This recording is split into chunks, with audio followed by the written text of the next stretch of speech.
మీరు ముత్యాల సుబ్బయ్య గారి దగ్గర పనిచేసినప్పుడు హిట్లర్ అని ఒక సినిమా వచ్చింది చిరంజీవి గారు చేశారు సార్. హిట్లర్కు ముందు చిరంజీవి గారికి సక్సెస్ లేక చాలా కాలం పాటు కొంచెం ఇబ్బంది పడ్డారని చెప్పి విన్నాము. అవును.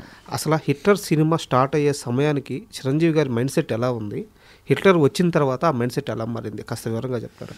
చిరంజీవి గారు ఏంటంటే అండి, ఎప్పుడు సెటిల్డ్ మైండ్ ఆయన, చాలా మెచ్యూరిటీ మైండ్.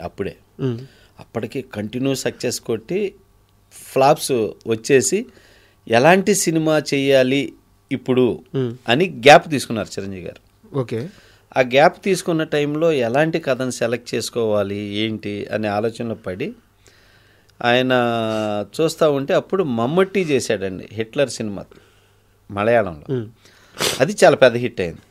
సో నేను అన్ని మాస్ సినిమాలు చేశాను, మళ్ళీ చాలా తర్వాత ఒక మంచి ఫ్యామిలీ సెంటిమెంట్ ఫిలిం చేయలేదు, ఓకే, ఈ కథ పర్ఫెక్ట్ నాకు అనుకొని అప్పుడు ఎయిటర్ మోహన్ గారు ఆ రైట్స్ కొని ఉన్నారు. సుబ్బయ్య గారు చేద్దాం అనుకునేసరికి చిరంజీవి గారు కాంపౌండ్ నుంచి వీళ్ళకి కాల్ వచ్చి ఈ సినిమా మాకు ఇంట్రెస్ట్, మనం చేద్దాము అని చెప్పేసి అట్లా హిట్లర్ సినిమా చిరంజీవి గారు వీళ్ళు చేయటం స్టార్ట్ అయింది. ఓకే.